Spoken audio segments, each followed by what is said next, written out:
Kingscreek is a horror podcast, and thus the content in this episode may not be suitable for all audiences.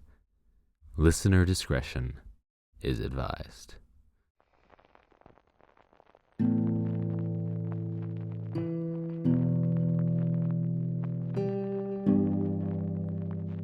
You are now entering Kingscreek.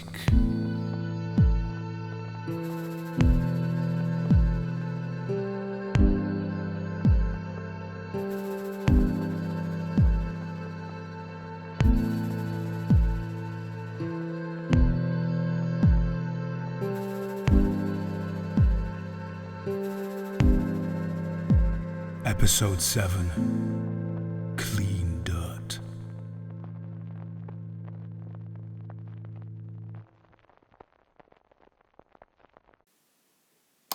Welcome back. Today's story comes from a file marked Case F34, Mass Soil Expungement. This file is quite beefy, so we're going to have a few little pieces here and there to work with. Now, the big reason there is so much paperwork here is because this case concerns a construction site. Like most bureaucratic endeavors, construction sites are steeped in paperwork. Building permits, land disclosures, environmental regulations, and that's when they go smoothly. Problems make the volume of paperwork quadruple, and the construction of 145 Kendall Street ran into a lot of problems. So that's what the bulk of this file is. Incident reports, legal filings, etc., etc. It's honestly kind of a boring slog to get through. But Uncle Mark did his due diligence, and I've got a summary of the key points here. 145 Kendall Street was a privately funded construction project which would go on to become a 2-story housing unit. It was conceptualized in the late 50s as the test run for a potential full-on housing development that would have nearly doubled the amount of real estate in Kingscreek. But because of a myriad of workplace accidents, delays in constructions, and even deaths, the project kept getting delayed. It was almost shut down when half the construction crew just straight up disappeared in the winter of 1963, but pressure from the parent company pushed it over the finish line. By the time construction was complete in 1967, however, pretty much all of the goodwill between the city of Kingscreek and the real estate developer had evaporated. So, the housing development never ended up happening. Probably a good thing, all things considered. If this file is anything to go by, a whole string of construction projects like this might have legitimately caused them to go bankrupt. However, this still meant that construction was ongoing for a solid 8 years or so. Lots of little incidents happened, though mostly pure accidents. Wood beams falling over, people not wearing hard hats, and some sawed-off fingers. Nasty, to be sure, but nothing paranormal. The disappearance in '63, however, is a different story. The incident report includes a witness statement from Logan Moore, the project manager from 1961 to 1963. He oversaw the construction site during the time of the disappearances and everything leading up to them. And what he has to say about the whole affair paints a very strange picture indeed. Begin statement. I'm a good boss. You know, I've worked with this company for close to 25 years now, and that's what everyone always tells me. My workers, my superiors, they all say I'm good at what I do. So, how could I have let this happen? Maybe it started when I decided to take the Kingscreek job. Everyone said it was bad luck, right? It was already weird to take almost 3 years to build a single house, and the number of people who lost a finger or had their foot crushed by falling cinder blocks or what have you was downright abnormal. But I figured it was just disorganization, you know? Not everyone was as good a boss as me, and with the wrong leadership, even the best of workers could be dragged down into the mud and blood. But when I got the job and shipped out here, it became pretty clear pretty quickly that the issues ran a lot deeper than the leadership. For one thing, there were way too many workers on this job. Nearly 36 men had been assigned to build a 2-story house, far more than usual, and yet it was still taking this long to build the place. I quickly realized, though, that the number of men didn't matter. Most construction workers aren't exactly passionate about their work, but they usually show a little bit of camaraderie. Working 12-hour shifts in blazing heat, freezing cold, and pounding rain is the kind of hardship that tends to bring people together. But when I got to the site, all the workers there were jumpy. I used to have a shelter dog, Minnie, who came from a really bad home. Little black lab. She was the sweetest thing you've ever seen, but during those first few weeks at my place, she was always shaking, jumping at every sudden movement, and she had this haunted look in her eyes, like she was seeing the devil himself around every corner. The workers at the Kingscreek site had that same look about them. Everyone was shifty-eyed, distrustful, and kept to themselves. It felt less like a construction site and more like the inside of a wartime prison. And I suppose that made me the warden, which conjured some very confusing feelings. Outside of the general atmosphere, there was one other strange thing that stood out to me. Off the corner of the site, just inside the woods, there was a flimsy piece of plywood nailed to a tree. It was a sign. Spray painted on the surface in crude orange lettering were the words, "Clean Dirt." Beyond that, a mound of what I presumed was the clean dirt in question, but it was hard to tell with the tarp covering it. Understand, this could have had a reasonable explanation. Clean fill dirt is something that's common on construction sites. It's basically just soil without any harmful chemicals or materials that we use to fill in holes. At the time, I assumed this was what the sign was referring to, but looking back, I don't think anyone on the site actually told me that was the case. Besides, I had other things to worry about. Despite my earlier confidence, I barely made any difference in the site's efficiency or safety. It wasn't for a lack of trying, mind you. I ran all kinds of drills, watched the site like a hawk, and blew my whistle more times in a month than I normally would in 5 years. Still, it made no difference. Walls fell over, people stepped on nails, and one guy even fell into the cement mixer. He was fine in the end, but he was still coughing up cement dust for a few days after that. And that's all to say nothing of the actual construction. With the number of walls that were knocked over, support beams that were installed the wrong way and collapsed after a week, and the sheer amount of material that we wasted on miscuts and mismeasurements, it's a miracle we made any kind of progress on the building at all, let alone actually finalizing the first floor. Though even then, that took nearly 2 years. All this time, though, I couldn't help but notice the mound of clean dirt sitting almost undisturbed. I would have thought that with the sheer amount of holes that ended up being dug, the pile would have slowly but surely shrunk as the material was depleted. But it didn't seem like any of the workers even went near the thing.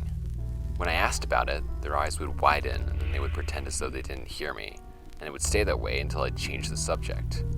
Not that they talked that much even then, but they would at least acknowledge my existence. All in all, it was one of the strangest, most frustrating, and eeriest jobs I've ever had for those first 2 years. And that was before the real weird stuff happened.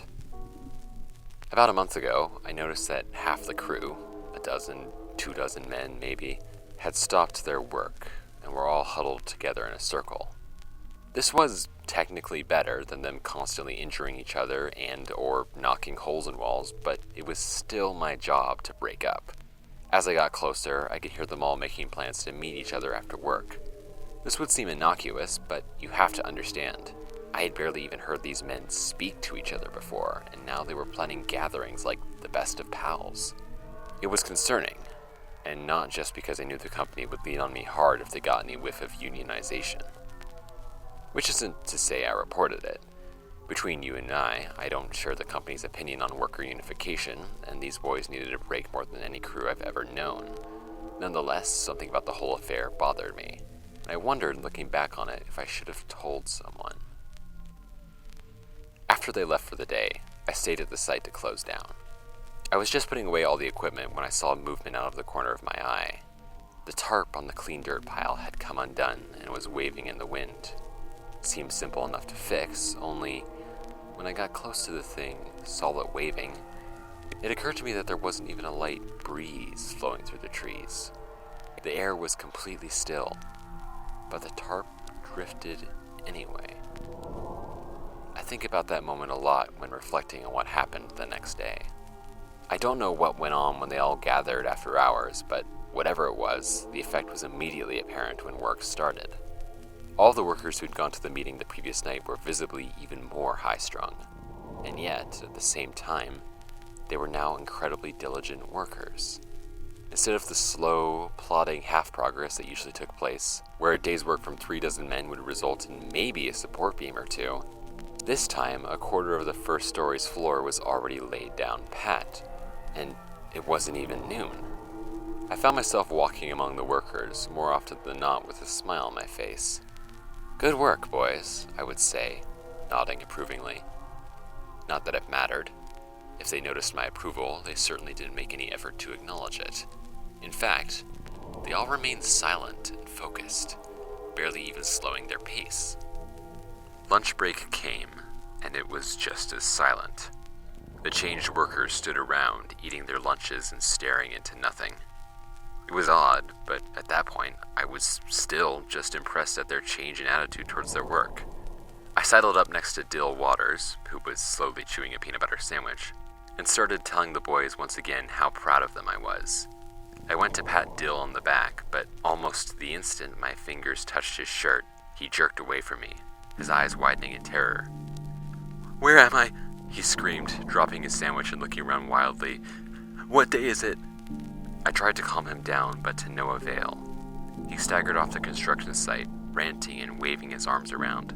None of the other changed workers seemed to notice at all, and the rest of them seemed to be trying very hard not to pay attention to anything strange going on, so that left me. I tore after Dill, following his winding footsteps around the trees. I found him eventually. He was curled into a ball on the ground, muttering to himself. I tried to make sense of what he was saying, but all I caught were snippets. Cleansing. Sacrifice. Stuff like that. I couldn't make heads or tails of it, so I just focused on trying to help my employees. I had learned my lesson about physical touch, so I squatted down and waved my hand in front of his face, snapping my fingers. Finally, he looked me in the eye. I could see his pupils dilating rapidly back and forth like he was struggling to focus them. Finally, he spoke. In contrast to his ranting and raving earlier, his words were almost in hushed tones. "Logan, something bad is about to happen. Something bad has been happening for a long time, but it's about to get worse." He sat up and leaned towards me, still maintaining eye contact. "It is scraping the surface. The chosen few will be cleansed, and then it will return to its slumber, as was, as is, as will be." Before I could ask him what the hell he was talking about, he pointed a shaking finger behind me and promptly passed out. I looked in the direction where he was pointing and furrowed my brow. I didn't quite understand what he meant at the time, but now I do, because behind me was the clean dirt pile, standing 10 feet tall, with its tarp softly waving in the breeze, silent, and aside from the tarp, unmoving, like it was waiting for something. Dill was fine, it seemed like. I rushed him to the medic, who said that he had likely fainted from exhaustion and dehydration. They took him to the hospital for observation overnight, but he was going to be okay. He was one of the ones I managed to save. Told you I was a good boss. Just not good enough. The rest of the workday was strange.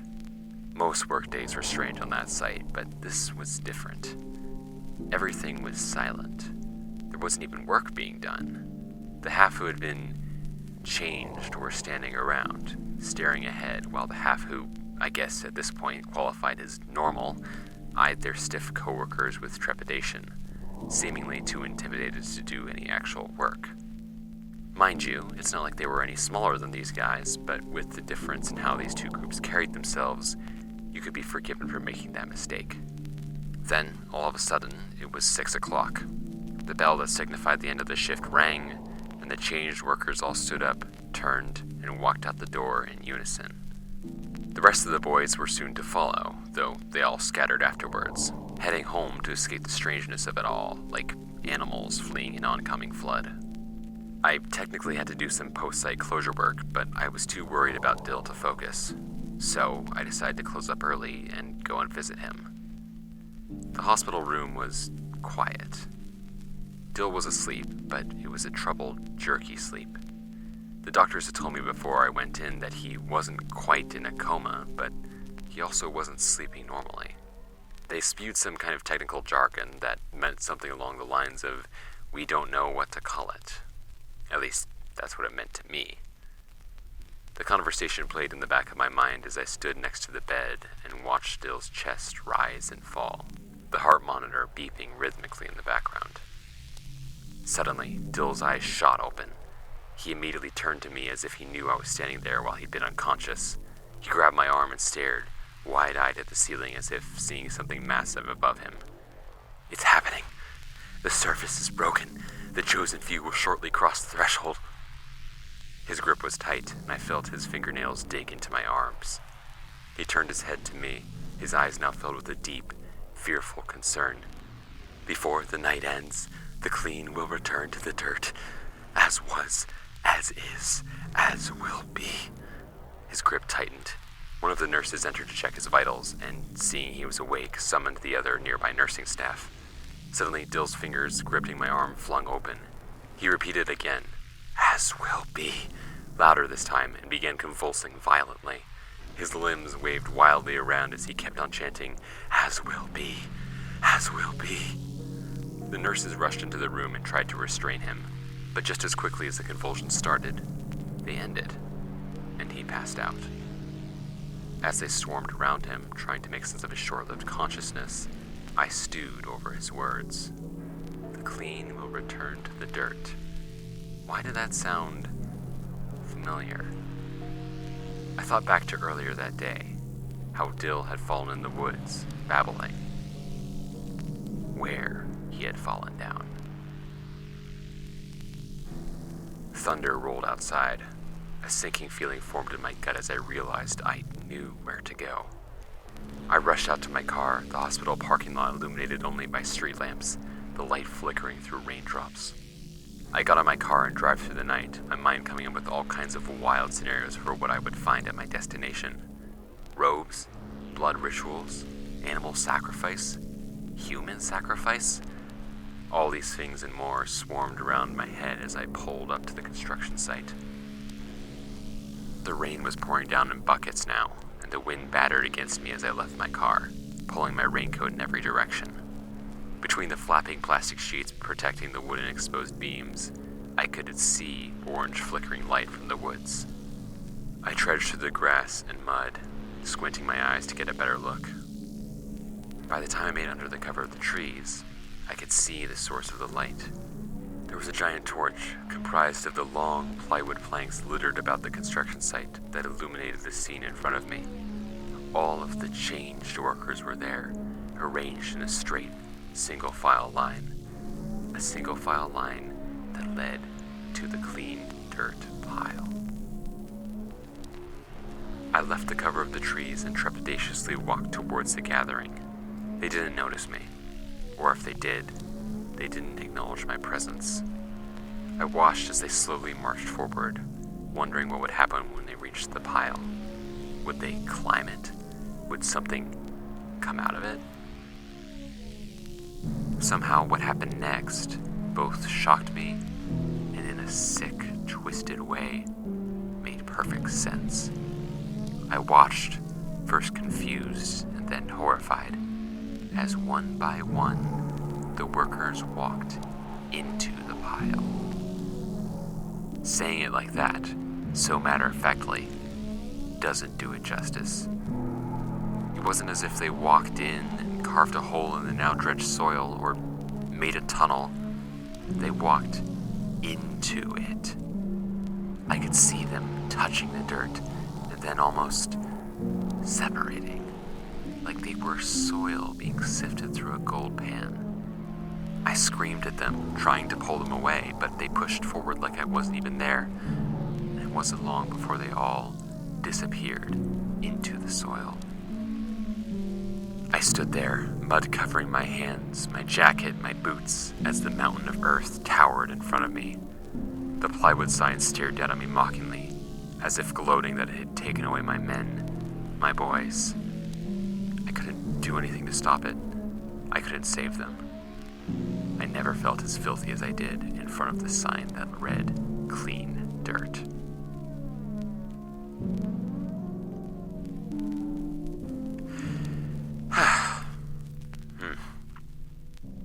I don't know if it would make Mr. Moore feel any better, but it definitely seems like he did all he could. Following the events of this account, he got the police involved, forest rangers, construction executives, city officials, as many people as he could, really. All that effort didn't help much, though, since the 18 or so construction workers they were looking for stayed missing, even after the so-called clean dirt pile was torn apart looking for them. Forensics tests found that it was made up of nothing but remarkably fresh soil, and in fact, could make for a very good fertilizer. I can't find it in this file, but Dylan Waters apparently gave a similar statement to Mr. Moore, though the summary notes describe a far more scattered recollection of the events that took place. It's probably in here somewhere. I'll find it later. The prevailing theory by police investigators at the closing of the case was that the missing workers joined some kind of offshoot religious group and then ran off on the night that this took place. They probably had some kind of goodbye ritual at the dirt pile, which is what Mr. Moore witnessed, but they likely didn't literally melt into the big mound of earth. Investigators attribute that to Mr. Moore's panic and the thunderstorm making it hard to see. Interesting conclusion when this took place under the cover of the trees, but I'm not here to critique their methods. As previously mentioned, construction on the house on 145 Kendall Street was completed in 1967, 4 years after this incident. They ran into similar delays and complications as they had before, but never anything quite as dramatic as the disappearance of 63. However, after the fact, there was one more incident. A year to the day after the workers disappeared, one of their replacements was filling in a hole when he saw that the lettering on the sign that hung above the dirt pile had changed. Instead of orange paint, the plywood was covered with dirty handprints, soaked in mud. They disappeared shortly after, but notably, in the interim, they couldn't be washed off. The layers of mud and dirt dripped from underneath the thin surface of the wood like it was the inside of a window. Alongside the handprints was a new message scrawled in mud. Join us, for we are cleansed. This is Damien Bachman, signing off.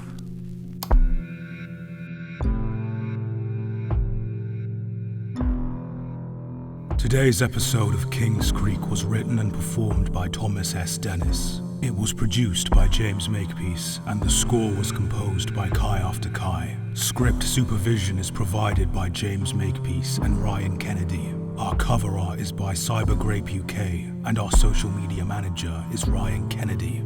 All episodes are a production of Tracer Magnum Entertainment. If you'd like to support the show, rate and review us on Spotify, Apple Podcasts, Chatbox, or whatever service you use to listen to our show. It helps tremendously and ensures we're seen by more and more of the unsuspecting public. If you'd like to get in touch with us or become involved with the community, join our Discord server or follow us on Blue Sky, Instagram, TikTok, and Tumblr, all under the handle @KingscreekOfficial. Share with your friends, family, or anyone else you want to ensnare in our web. And above all else, thank you for listening.